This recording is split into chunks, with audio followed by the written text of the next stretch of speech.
course. Today the topic is differentiability, and it's a very important topic in different boards. The marks variation for this topic is 2 to 4. Under this topic, what we are going to study is Introduction to Differentiability and Differentiability at a Point, Geometrical Interpretation of Differentiability, Theorem depicting relation between continuity and differentiability, differentiability in a set, some useful results on differentiability followed by examples.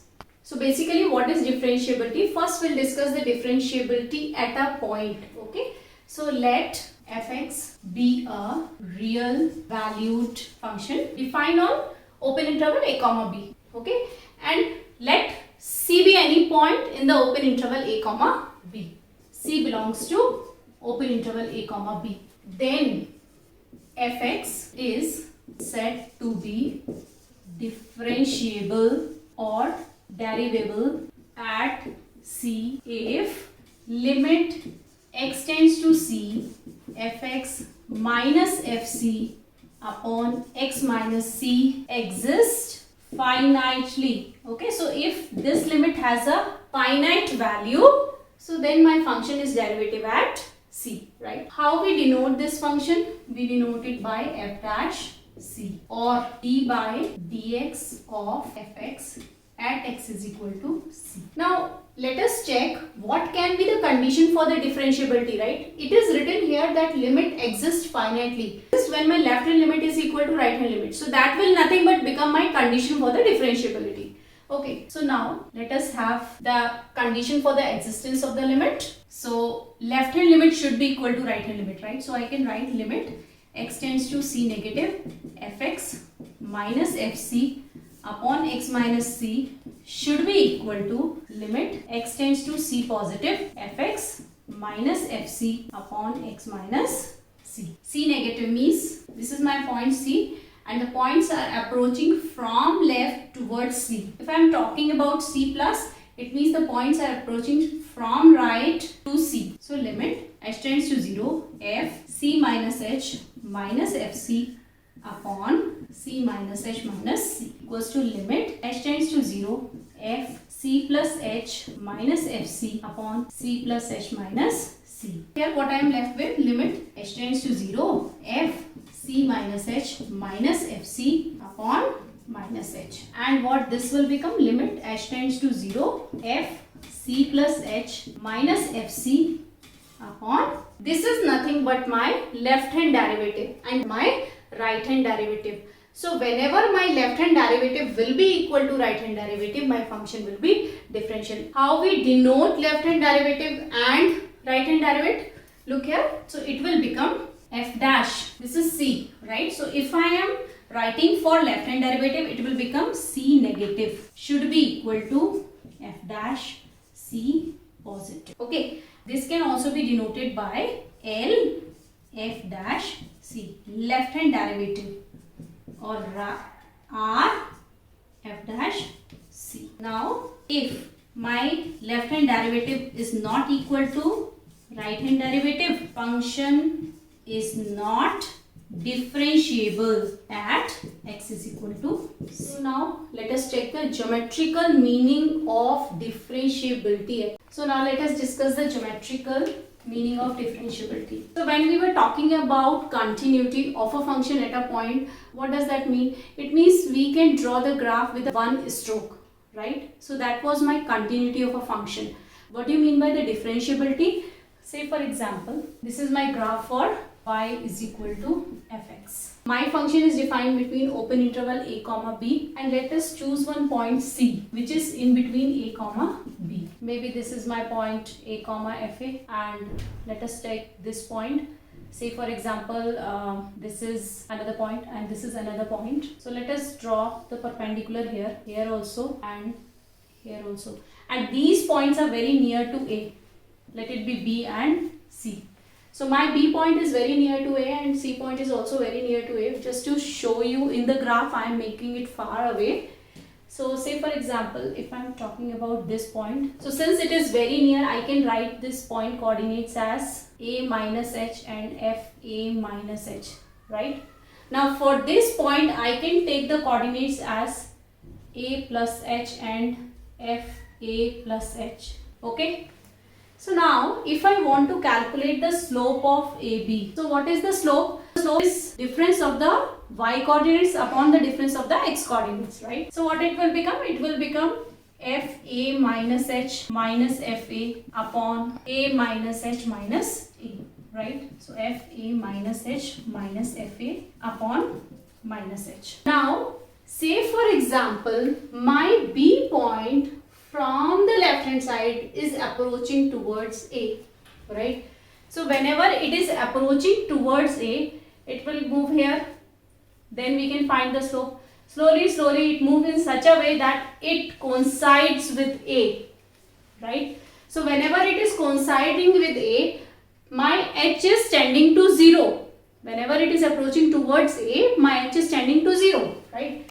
So now if my limit H tends to 0, so limit H tends to 0, F A minus H minus FA upon minus H, it is equal to limit H tends to 0, slope of AB, which is nothing but limit B is tending to A, slope of AB, so which is nothing but slope of tangent at A.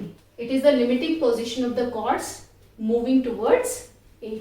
Okay. Similarly, now we will talk about the slope of AC, right? So slope of AC will be nothing but equal to FA plus H minus FA upon H, right?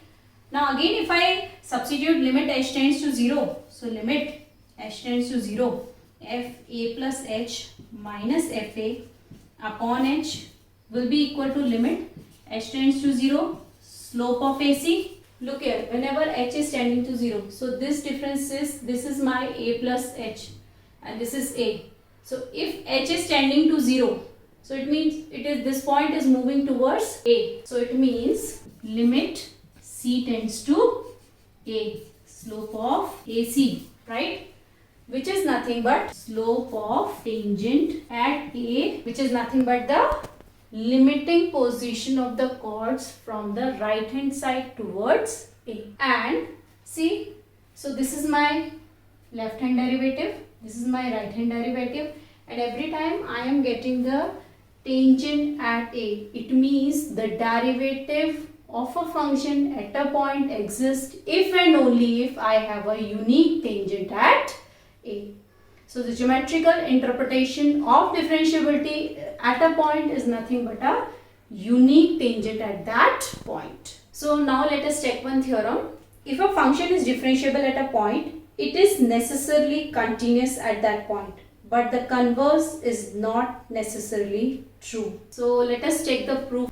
So what the theorem says, fx is differentiable at C implies fx is continuous. Now by the definition of differentiability, f dash C is equal to limit x tends to C fx minus fc upon x minus C. Now we have to prove that fx is continuous at C, right? So if fx is continuous at C, what we have to show? Limit x tends to C fx equals to fc. So since we want this part, I am going to write here. So limit x tends to C fx minus fc plus fc. Now I want to make this part in this form. So what I will do, I will multiply and divide by x minus c. So limit x tends to C fx minus fc upon x minus c into x minus c plus fc. So now let us check limit x tends to C fx minus fc upon x minus c into limit x tends to C x minus c plus limit x tends to C fc. From here, so this part becomes my f dash c into, if you substitute c here, since it is a polynomial function, we can directly substitute the limit, so this becomes 0 plus this becomes fc at fc. So hence proved that if the function is differentiable at C, it implies fx is continuous at C.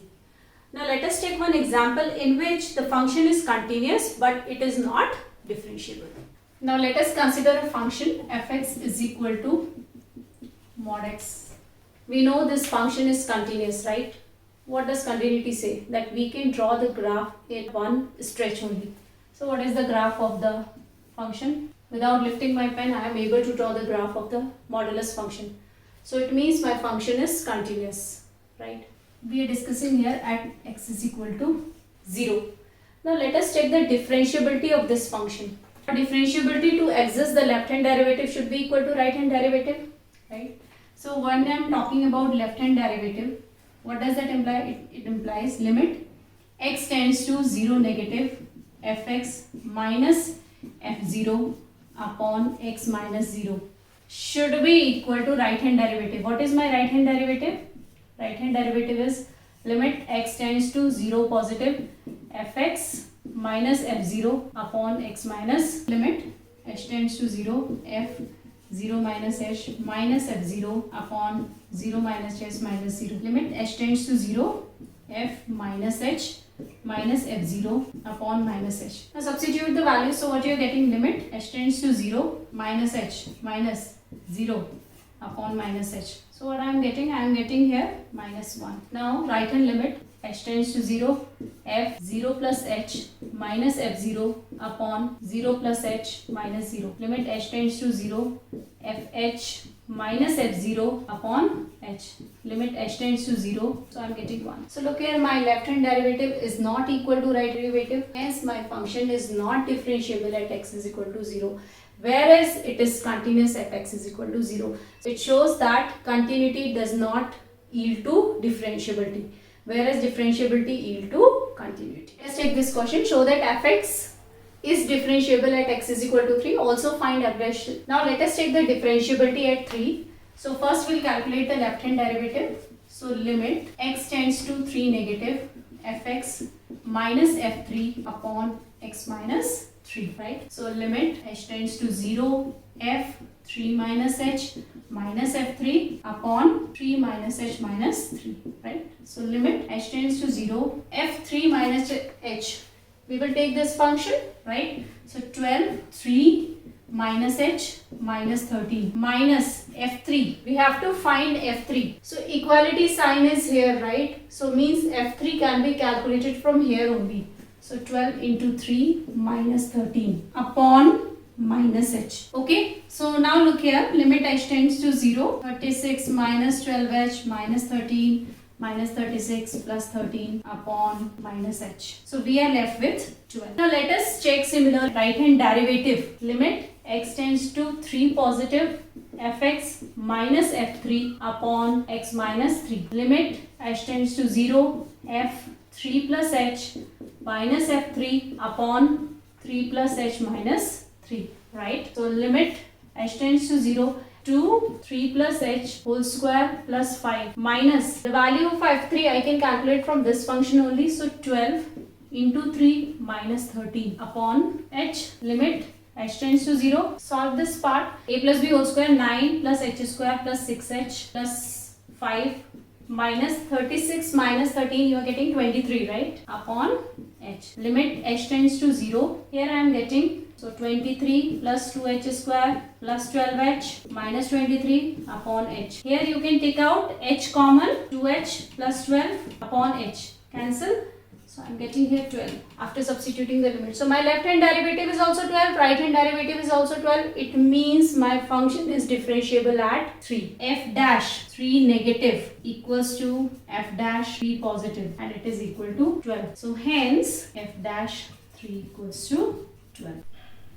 So now if we are talking about differentiability of a function in a set. So say for example, I want to discuss differentiability of a function in a set. Let fx be a function which is differentiable in a comma b. What does that imply? It implies it is differentiable at each and every point between a and b, because it is open interval, right? Had it been the closed interval a and b, then if I am talking about differentiability of a function in the closed interval a and b, it will be differentiable in between all the points a and b. Also the right hand derivative of the function at a and the left hand derivative of the function at b should exist. What does that imply?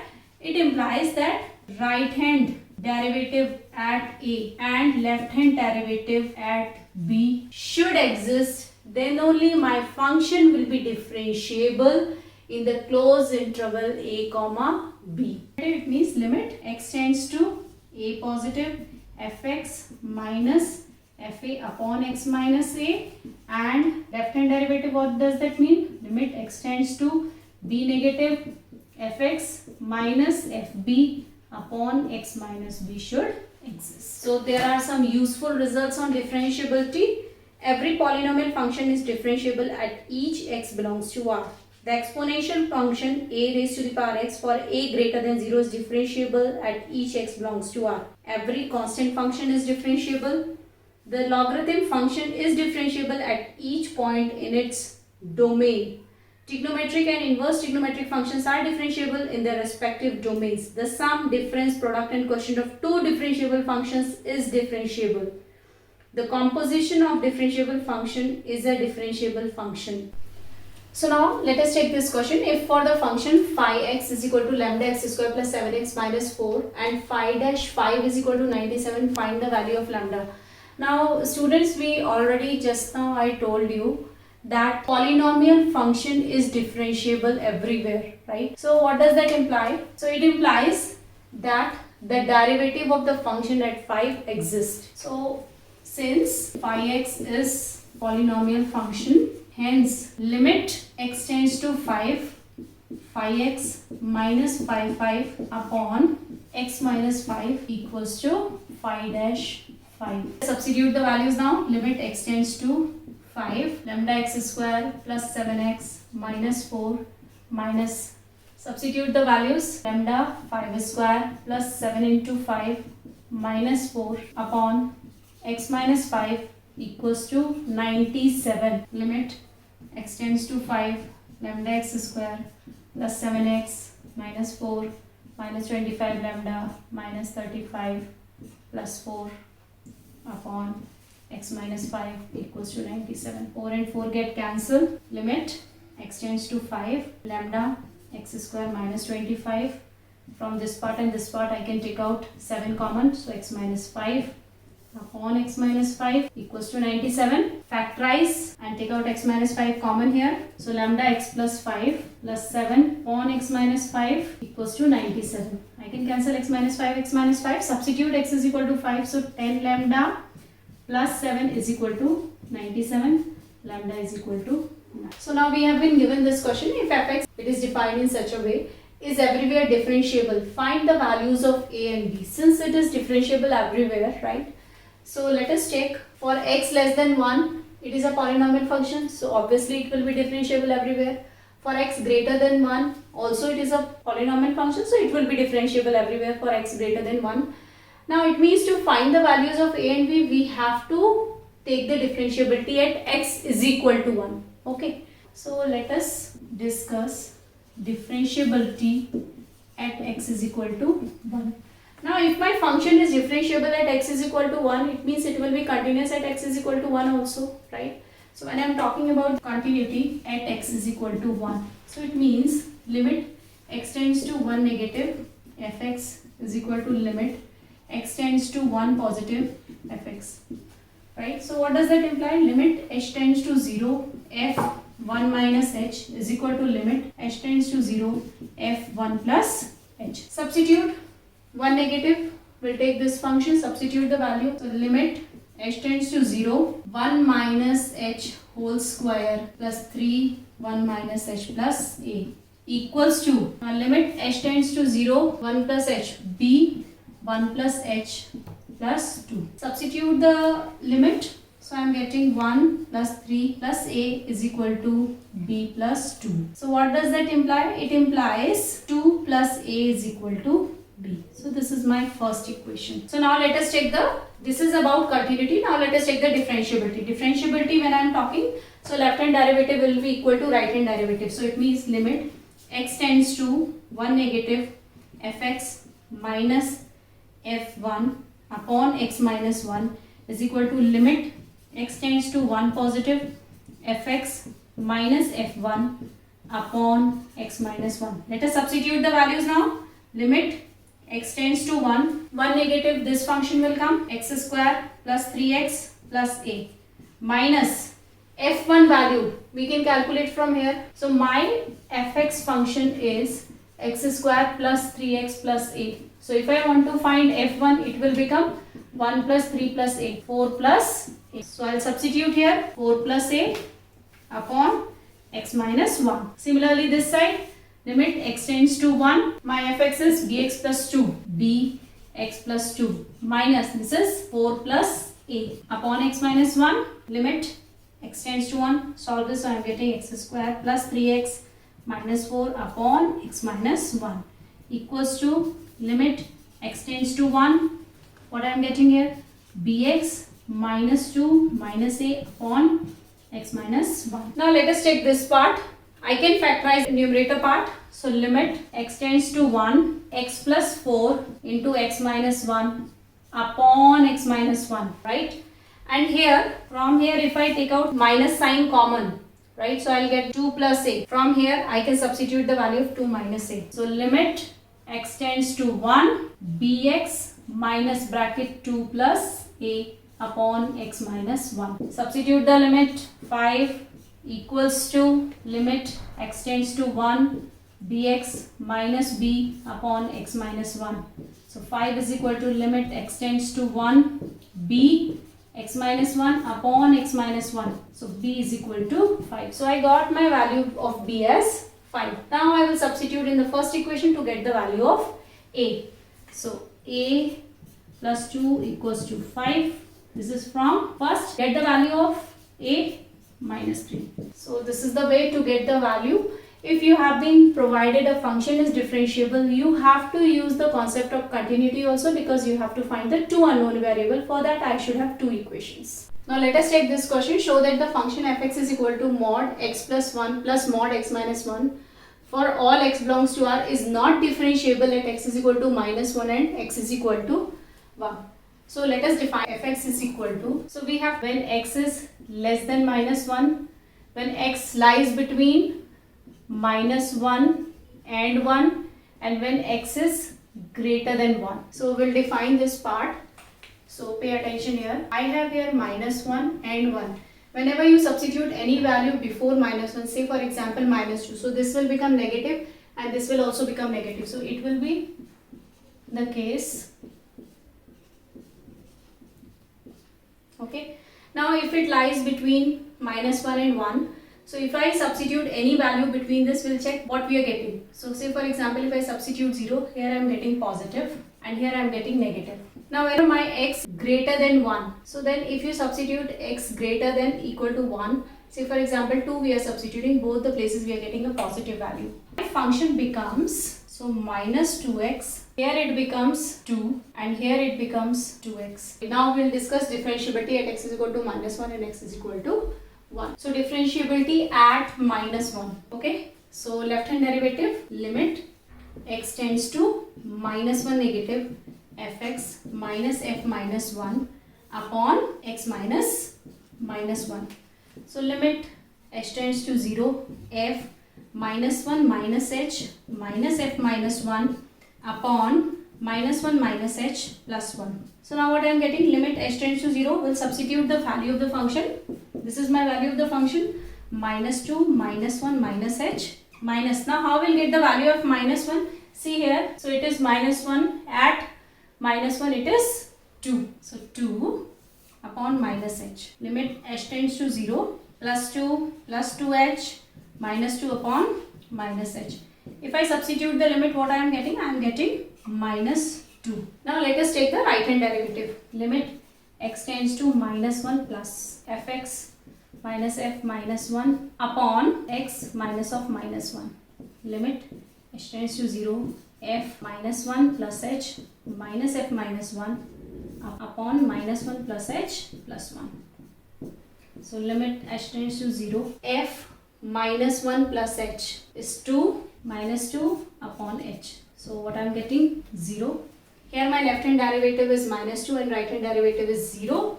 Hence, left hand derivative is not equal to right hand derivative. Hence, my function is not differentiable at -1. Now, let us check the differentiability at x is equal to 1. So, left hand derivative, limit x tends to 1 negative fx minus f1 upon x minus 1.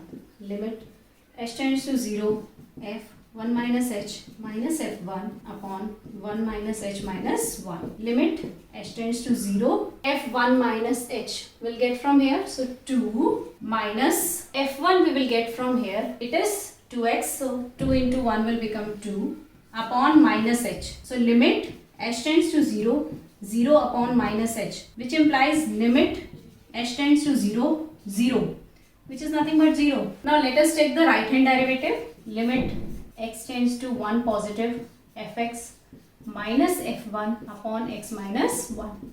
Limit h tends to 0 f1 plus h minus f1 upon 1 plus h minus 1. Limit h tends to 0.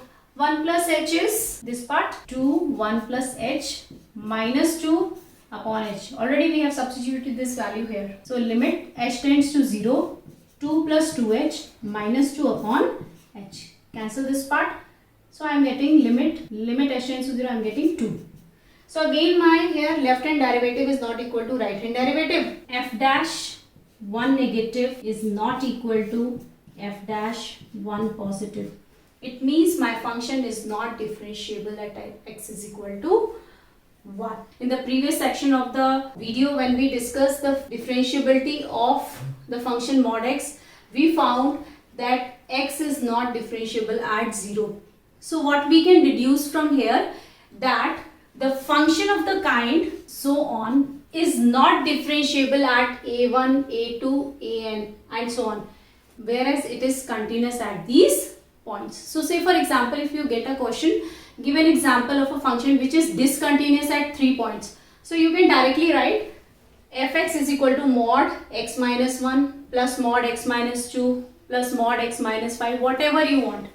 Write the mod function with different critical points. Today we learnt introduction to differentiability and differentiability at a point, geometrical interpretation of differentiability, theorem depicting relation between continuity and differentiability, differentiability in a set, some useful results on differentiability followed by examples. So that's all for the topic today. Stay tuned.